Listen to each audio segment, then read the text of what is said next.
Very well. Thank you, Farah, for that report and for more, of course, in our subsequent bulletin. And now we are in our interactive segment where we are looking at sustainable business practices. And you do remember that we had the COP29 in Baku, Azerbaijan, where, of course, we were able to agree on some things, but of course, didn't agree in a number of them. But we are also looking at the sustainable business practices. And for that, we are joined by Jane Ohadike, who is the regional head, Association of Chartered Certified Accountants. You must have heard of it, ACCA. Karibu sana, Jane. Welcome. Asante. Now, first things first, you have celebrated as ACCA 120 years since its inception. Kudos for that. Thank you very much. Maybe you can say something about it? Yes, ACCA has an amazing story of transformation and inclusion. When we were first founded in 1904, we had 8 accountants that, resolved to change the world by bringing down barriers for professional education and career. So now we have a growing family of over a quarter of a million members and over 500,000 future members, and that's a large number. Accountants are have a very unique position to really drive change, and they also play a very central role in sustainable development. So I think this is very important, and we've really driven that impact. Okay, and now how adoption of sustainable disclosures is driving investments and in sustainable businesses and the net zero transition, and how urgent is the need for this? Well, essentially, I think we have to understand what's really driving investors. Investors want their money to be safe. They want to invest in sustainable businesses. They want to know that they can repatriate their money.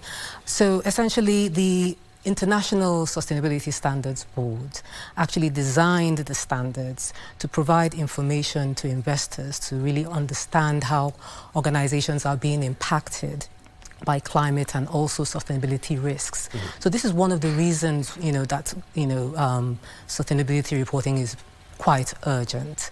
And we also find, like, for example, in Africa, we're beginning to see that this urgency is, really playing out. We see the Kigali International Financial Center, for example, and the Nigeria Lagos International Financial Center also being established to really drive awareness in terms of what organizations need to do. And this is really something that's really driving the urgency for sustainability reporting. Any way that we can be able to speed up and for example, it becoming universal, global? We're talking about Kigali, Nigeria, we're not talking about Kenya, Uganda, Tanzania. Of course, the international financial centers are more focused around the private sector, but then you have regulation as well, also being driven by different jurisdictions, government authorities, where we're beginning to see policies being put in place from the government side to really drive organizations to do the right thing.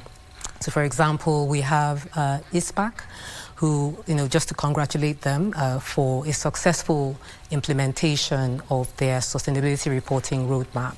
And this is one of the things that's driving compliance of companies. And we're going to see a lot more of that as, the months roll by. They've got a voluntary stage of the reporting, and they also have the mandatory stage. The voluntary stage really looks at, years beginning from 1st of January 2024 all the way to 2026, where any organization can actually opt voluntarily to report. And of course, they have to go through a readiness assessment test. And then you now have the mandatory stage, which really starts around 2027, where we're beginning to, bring in the larger organizations, the public interest entities, and of course that flows into the, SMEs as well, to really bring them in. And I believe this is really going to drive the urgency of sustainability reporting. And a recent report by your organization, ACCA, actually shows that almost half of business globally are failing to explain how sustainability is reflected in their operations. And about 20% of businesses and organizations are prepared for climate-related disasters. For for this, could you kindly explain this report? In a nutshell. So essentially, I mean, this goes back to what's happening in the policy space. When business fail to reflect sustainability in their reporting or in their operations, it's either due to a lack of regulation or a lack of enforcement of regulation. Mm-hmm. And the more we see countries, for example, we have the early adopters. Nigeria is one of them. Kenya is one of them. Ghana, we have quite a few other countries. We also even have different government ministries really establishing regulation that's driving that. So you're going to see quite a bit more of organizations beginning to reflect that as the months and the years roll by.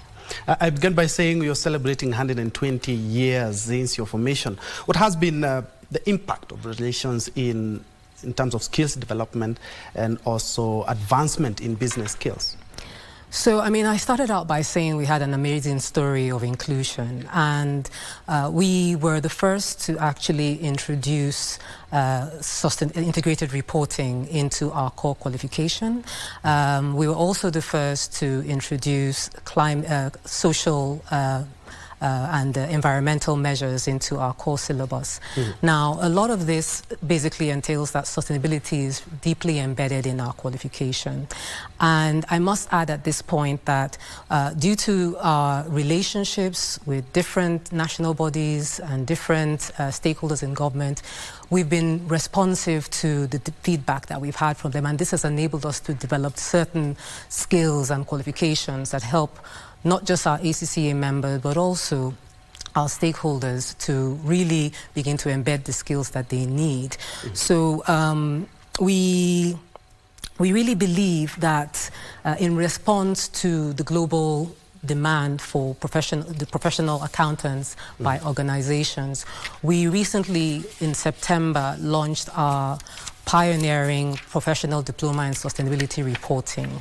And this is available to all financial professionals at all levels.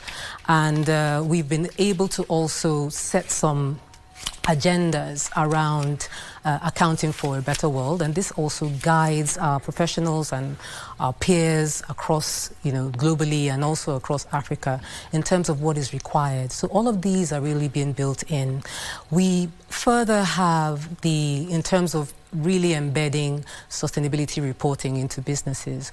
We also published our sustainability reporting preparation guide, which speaks to 8 different cycle steps to guide professionals in terms of skilling them up in understanding what they have to consider to effectively report on sustainability reporting. And this is one of the things and one of the areas where we're building the skills. So it's work in progress. We also have initiatives which we are working collaboratively with regional organizations such as the Pan-African Federation of Accountants. As you know, the Pan-African Federation of Accountants is the regional voice organization leading PAOs across the board. We have initiated a platform where ACCA is providing expertise as well as research capability to learn what the experiences of early adopters are. And we're providing this as input to the PAFA's Center of Excellence and Forum, which constitutes regional, global, and national policymakers and regulators, to really inform what sort of investments and also what sort of capacity building to focus on. So this is really where we're leveraging our skills and our global expertise to drive change in sustainability reporting. Jane Ohadike, thank you indeed so much. Unfortunately, we've run out of time. Of course, a number of lessons that we can pick up as the African continent from Baku, Azerbaijan, the COP29. Unfortunately, out of time, but thank you so much indeed. I've been hosting the ACCA regional head, that is the Association of Chartered Certified Accountants, Jane Ohadike, on sustainable business practices. But now we shift gears to matters sport, where more than 100 female golfers are expected to compete, in this weekend's Chairman's Puta tournament at the Vet Lab Golf Club, in one of the tournaments that will drive forward the club's agenda of funding development plans. The club is in the process of expanding its capacity to host 4 more other sporting disciplines.